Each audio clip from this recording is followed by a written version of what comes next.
Stephen Colbert on Trump's win, the deep shock and sense of loss is enormous. Late-night hosts react to Trump's election victory over Harris and grapple with how to handle another Trump term.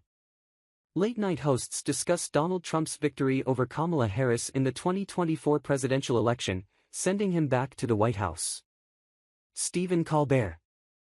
Stephen Colbert didn't mince words on the results of the 2024 election. Well, fuck. It happened, again, he said. After a bizarre and vicious campaign fueled by a desperate need not to go to jail, Donald Trump has won the 2024 election. The deep shock and sense of loss is enormous, he continued. But let's look at the bright side. This way at least there'll be a peaceful transfer of power. Mike Pence, Ollie oxen free. All day yesterday, I was walking around proudly wearing my "I voted" sticker. Today I wore my "I am questioning my fundamental belief in the goodness of humanity" sticker. Now as a late-night host, people often say to me, "Come on, part of you has gotta want Trump to win because he gives you so much material to work with," he added. No. No one tells the guy who cleans the bathroom, "Wow, you must love it when someone has explosive diarrhea, there's so much material for you to work with." A man wearing a blue suit and tie sits at a desk and speaks, a hand gestured. "I wish, you wish, so many of us wish this hadn't happened," he continued, "but that is not for any of us to decide. This is a democracy. That's democracy with a capital D. And in this democracy, the majority has spoken, and they said they don't actually care that much about democracy." The Late Show host congratulated Harris and Tim Walz on running an extraordinary 107-day campaign, and looked to the bleak future.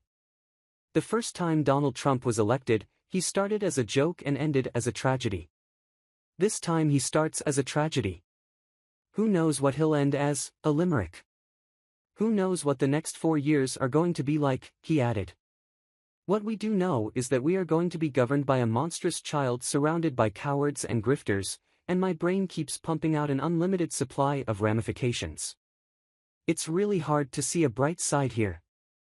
But we can take comfort in knowing that we've been here before. We know what's coming, he concluded. And there would be jokes, because that's what we do. And I'll let you in on a little secret. No one gets into this business because everything in their life worked out great, so we're built for rough roads. You guys ready? Let me tell you, that was the worst Taco Tuesday of my whole life, said Jimmy Kimmel on Wednesday evening. We had the choice between a prosecutor and a criminal, and we chose the criminal to be President of the United States.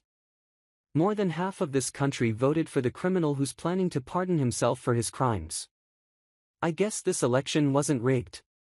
Fighting back tears, Kimmel listed everyone that Trump's election will hurt. It was a terrible night for women, for children, for the hundreds of thousands of hardworking immigrants who make this country go, for healthcare, for our climate, for scientists, for journalists, for justice, for free speech. It was a terrible night for poor people, for the middle class, for seniors who rely on Social Security, for our allies in Ukraine, for NATO and democracy and decency. It was a terrible night for everyone who voted against him, and guess what? It was a bad night for everyone who voted for him, too. You just don't realize it yet. It was a good night, however, for Putin, polio, and lovable billionaires like Elon Musk and the brothers up in Silicon Valley, and all the wriggling brain worms who sold what was left of their souls to bow down to Donald Trump. But I'm gonna say something that Trump would never say unless it favored him, he added. The people voted, and this is the choice we made. In January, Donald Trump becomes president, and that's that, he won. It doesn't mean we give up, but it also doesn't mean we storm the Capitol because we don't like the result.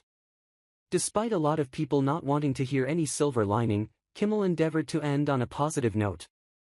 The best I can come up with is, we've been through this once before, and yes, this time it is probably going to be worse, maybe a lot worse, but I also think that maybe we will look back and realize that in the long run, this is what we needed to wake us up, he concluded. Maybe the people who care so much about him need to find out how little he cares about them. And on late night, Seth Meyers also mourned Trump's victory, noting that he will be the oldest person to ever take office and the first convicted felon. When I was in grade school, they always told us anyone could grow up to be president, but they didn't say literally fucking anyone, he joked. I wish I had some trenchant words of wisdom to impart, he later added. I'm sad to say I don't. We're about to step over the precipice into truly uncharted territory. You need only look back to Trump's first term to get a sense of how dangerous his second term will be. And no one can say they didn't know what they were getting, because Trump made it crystal clear. All I know is that the fight for justice doesn't end with one election. A man wearing a suit sits at a desk speaking, a graphic of Trump with the text "Trump's businesses" on screen. In times like this, when everything feels overwhelming and impossible, like all hope is lost, we have no choice but to look back on the broad scope of history, he continued. Justice is not automatic, comeuppance is not guaranteed, politics unfortunately is not a Marvel movie, even though Joe Biden does look eerily like old Captain America. That doesn't mean a struggle toward a more just and compassionate world is futile, it just means it's hard, and heartbreaking and soul-crushing and agonizing. And it never ends. Democracy does not happen only on election day. Meyers ended with an exhortation to his viewers to keep fighting back. If you're one of the tens of millions of Americans who said no to Trump's dark, dangerous vision for America last night, now is the time to stand in solidarity with our friends, with our neighbors, with the vulnerable communities, and begin the hard work of making real the world we want to live in. That's what we will be doing on day one. This is what we're up against. Bad actors spreading disinformation online to fuel intolerance. Teams of lawyers from the rich and powerful trying to stop us publishing stories they don't want you to see. Lobby groups with opaque funding who are determined to undermine facts about the climate emergency and other established science. Authoritarian states with no regard for the freedom of the press. But we have something powerful on our side. We've got you. This is why we're inviting you to access our brilliant, investigative journalism with exclusive digital extras to unlock. 1. Unlimited articles in our app. 2. Ad-free reading on all your devices. 3. Exclusive newsletter for supporters, sent every week from the Guardian newsroom. 4. Far fewer asks for support. 5. Full access to the Guardian Feast app. The Guardian is funded by readers like you in Bangladesh, and the only person who decides what we publish is our editor.